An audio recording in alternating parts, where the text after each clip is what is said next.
এই দোয়া যেদিন আমি পড়েছি কোরআনে, ওই দিন থেকে আজও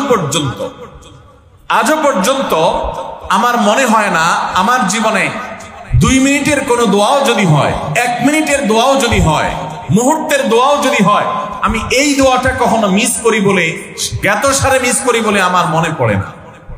ছাত্র জীবন থেকে শুরু করেছি, আজও পড়ে যাচ্ছি। আলহামদুলিল্লাহ, আল্লাহর কাছে শুকরিয়া আদায় করে আপনাদেরকে বলতে পারি, এই দোয়ার সুফল আমি নিজের চোখে দেখেছি, আমি নিজে ভোগ করছি। এজন্য আপনাদেরকে আমি বলতে চাই, কি কি কাজ করলে দাম্পত্য জীবনের সুখ বা স্বাচ্ছন্দ্য আমরা পেতে পারি। এখানে যত মানুষ আছেন, হয় বিবাহিত নয় অবিবাহিত, এছাড়া আর কেউ আছেন যারা বিবাহিত না অবিবাহিত না? তারা একটু হাত তোলেন। আছেন কেউ? একজন হাত তুলছে। আপনি বিবাহিত না অবিবাহিত না? তাহলে কোনটা? এখন নামায় ফেলছেন। এদিকে আছে কেউ? ভাই বিবাহিত না অবিবাহিত না? কেউ আছেন? নাই। তাহলে বোঝা গেল আজকের আলোচনা সবার জন্য, যারা বিবাহিত আছেন তাদের জন্য, যারা বিবাহিত না ভবিষ্যতে বিবাহ করবেন তাদের জন্য। দেখুন, অনেক মানুষ আছেন আমাদের কাছে আসে, বিশেষ করে আমার কাছে যত মানুষ অফিসে আসেন, এক এক দিন কয়েকশো মানুষও দেখা যায় অফিসে আসেন, এমনও হয় কোন কোন দিন কয়েকশো মানুষও হয়। তো আমাদের অফিসে অনেকগুলো ডেস্ক আছে, অনেক আলেম আছেন, তারা সমাধান দেন বসে বসে, তারা সহযোগিতা করেন আমার সাথে। অনেকগুলো ডেস্ক বসাতে হয়েছে, এত বেশি মানুষ আসে। আপনারা অবাক হবেন, সবচেয়ে বেশি মানুষ আসে যেই ইস্যুটাকে নিয়ে, সবচেয়ে বেশি মানুষ আসে সেটা হলো দাম্পত্য কলহ, স্বামী স্ত্রীর ঝগড়া বিবাদ, তালাক, এগুলো নিয়ে সবচেয়ে বেশি সংখ্যক মানুষ আছে। এবং আপনারা আরো অবাক হবেন, গরিব মানুষদের মধ্যে স্বামী স্ত্রীর মধ্যকার দূরত্ব, তাদের মধ্যকার কলহ, দ্বন্দ্ব, ঝগড়া, ফাসাদ, এগুলোর পরিমাণ বা রেশিও যত বেশি, টাকা পয়সা যাদের আছে, সামাজিক অবস্থান যাদের ভালো, আমার অভিজ্ঞতা হলো তাদের মধ্যে দাম্পত্য জীবনে কলহের পরিমাণ তুলনামূলক বেশি। তাহলে অনেক যুবক আছেন যারা বিয়ে শাদী এখনো করেন নাই, শুধুমাত্র হাতটা কসলাচ্ছেন আর চিন্তা করতেছেন চাকরিটা শুরু করতে পারি, ব্যবসাটা শুরু করতে পারি, বিদেশটা যায় সারতে পারি, টাকার বস্তা কামাই করে ফেলবো। তখন বউ একেবারে শুয়ের মতো সোজা থাকবে, আমাকে দিল জুড়ে ভালোবাসবে, আদর করবে, ভালোবাসা হবে, সমৃদ্ধি হবে, চোখে মুখে লাল নীল রঙিন স্বপ্ন অনেক যুবক ভাইরা এখনো দেখছেন। আপনাদেরকে বলছি, টাকা পয়সা দিয়ে দাম্পত্য জীবনে শান্তি কেনা যায় না। টাকা পয়সা এবং সামাজিক অবস্থান দিয়ে মানুষ সুখী হয় না। আমাদের কাছে অনেক মানুষ এসে চোখের পানি ফেলেন, তাদের সামাজিক অবস্থান অনেক মজবুত, তাদের সামাজিক স্ট্যাটাস কল্পনার অতীত, কিন্তু তারা পারিবারিকভাবে সুখী নন। আমানতদারিতার কারণে তাদের প্রাইভেসি রক্ষা করি আমরা, কখনো ইশারাঙ্গিত আমরা তাদের প্রাইভেসি ভঙ্গ হতে পারে সেভাবে বলি না।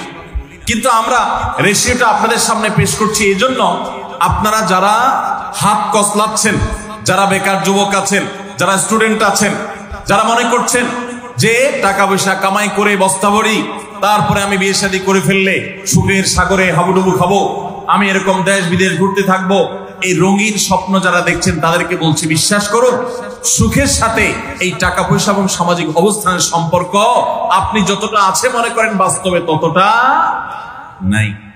তাহলে কিসের সম্পর্ক? আসুন আমরা সেই জায়গায় চলে যাই। নাম্বার 1, সুখী দাম্পত্য জীবনের জন্য পুরুষ এবং নারী উভয়ের জন্য সর্বপ্রথম এবং প্রধান করণীয় হলো আল্লাহ তাআলার কাছে অনেক আগে থেকে দোয়া করতে থাকা, দরখাস্ত সাবমিট করা যে আল্লাহ, আমার পরিবার, আমার স্ত্রী, আমার অনাগত সন্তান সন্ততি যারা আসবে আমার বংশে, আমার ঘরে, আমার সংসারে, আমার পরিবারে, আল্লাহ আপনি তাদেরকে নেককার, তাদেরকে মুত্তাকিদের ইমাম এবং তাদেরকে এমন মানুষ বানিয়ে দেন যেন তারা চক্ষু শীতলকারী হয়। আপনাদেরকে একটা দোয়া শিখাতে চাই, অনেকে হয়তো জানেন, সূরা ফুরকানের ৭৪ নম্বর আয়াত। সূরার নাম কি বলেছি? ফুরকান। আয়াত নম্বর কত বলেছি? ৭৪। আমার বুঝজ্ঞান হইছে থেকে নিয়ে ছাত্র জীবনে যখন আমি অনেক ছোট ছিলাম, এই দোয়া যেদিন আমি পড়েছি কোরআনে, ওই দিন থেকে আজও পর্যন্ত আমার মনে হয় না আমার জীবনে 2 মিনিটের কোনো দোয়াও যদি হয়, 1 মিনিটের দোয়াও যদি হয়, মুহূর্তের দোয়াও যদি হয়, আমি এই দোয়াটা কখনো মিস করি বলে, জ্ঞাতসারে মিস করি বলে আমার মনে পড়ে না। ছাত্র জীবন থেকে শুরু করেছি, আজও পড়ে যাচ্ছি। আলহামদুলিল্লাহ, আল্লাহর কাছে শুকরিয়া আদায় করে আপনাদেরকে বলতে পারি, এই দোয়ার সুফল আমি নিজের চোখে দেখেছি, আমি নিজে ভোগ করছি।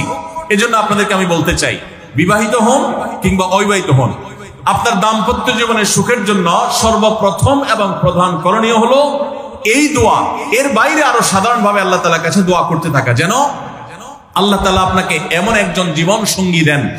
মা বোনরা দোয়া করবেন জীবন সঙ্গী, আপনারা দোয়া করবেন এমন যেন জীবন সঙ্গিনী দেন, যে জীবন সঙ্গী আপনার চোখ জুড়ানোর মতো হবে। দেখুন, আল্লাহর ভাষা এমন যে এই ভাষা তো অলৌকিক, এটাতে কোনো মানুষের ভাষা নয়।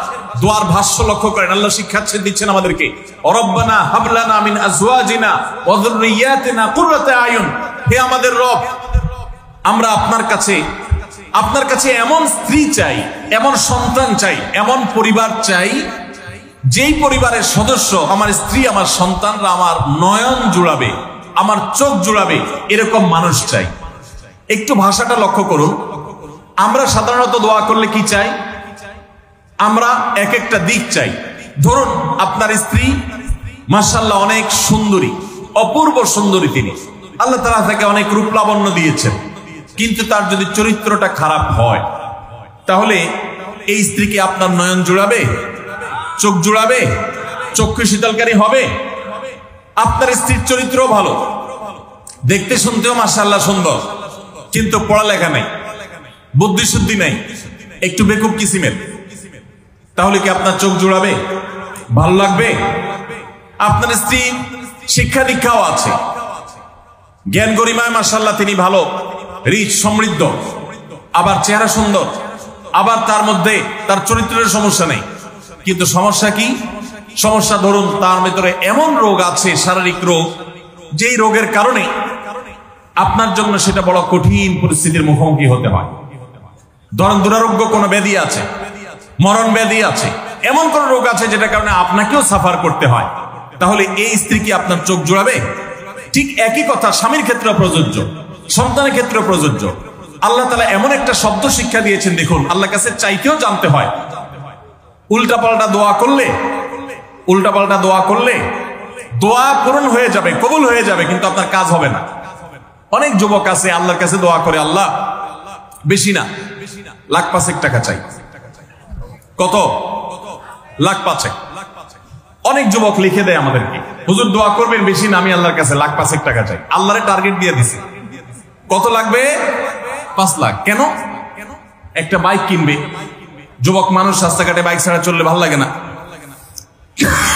আর একটা ভালো সেট কিনবে, না হলে ফেসবুক স্ট্যাটাস ভালো করে দেওয়া যায় না, ছবি তুলে দেওয়া যায় না। সাইফুল্লাহ ভাই ছবি তুলে দিতে বলছেন না, মাহফিলের ছবি তোলা যায় না। আর কিছু টাকা দিয়ে ছোটখাটো একটা দোকান কিছু একটা করবে, বিয়ে শাদীর ব্যবস্থা করবে, বাস, বেশি কিছু চাই না। তো আল্লাহ তাআলা 5 লাখ টাকা ধরেন আপনাকে দিয়ে দিল, সাথে একটা রোগও দিয়ে দিল, ওই রোগে খরচ হবে 6 লাখ। তাহলে আপনার এই 5 লাখের কোনো মানে আছে?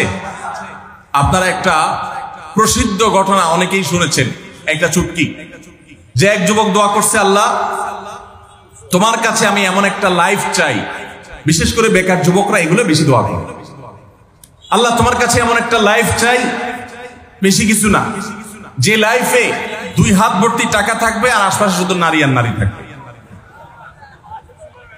এরকম একটা লাইফ চাই। তো আল্লাহ তাআলা তার দোয়া কবুল করে ফেলছে। দোয়া কি করছেন? কবুল করে ফেলছে। দোয়া কবুল করছেন কিভাবে?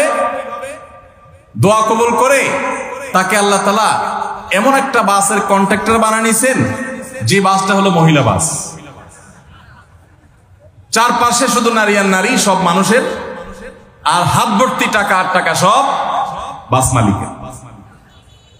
দোয়া কিন্তু কবুল হয়ে গেছে। তো আল্লাহ তাআলার কাছে উল্টাপাল্টা দোয়া করলে কি হয় দেখছেন? দেখুন, দাম্পত্য জীবনে সুখের জন্য দোয়া কিভাবে করতে হবে আল্লাহ শিখিয়ে দিয়েছেন। রব্বানা হাব লানা মিন আজওয়াজিনা ওয়া যুররিয়াতিনা কুররাতা আয়ুন। আল্লাহ, আমার পরিবারের সদস্যরা যেন এমন হয় যে তাদেরকে দেখলে আমার নয়ন জুড়িয়ে যাবে, অর্থাৎ নয়ন জোড়াতে হলে সব দিক থেকে পারফেক্ট হতে হবে, সব দিক থেকে ভালো হতে হবে, তখনই তো দিল জোড়াবে।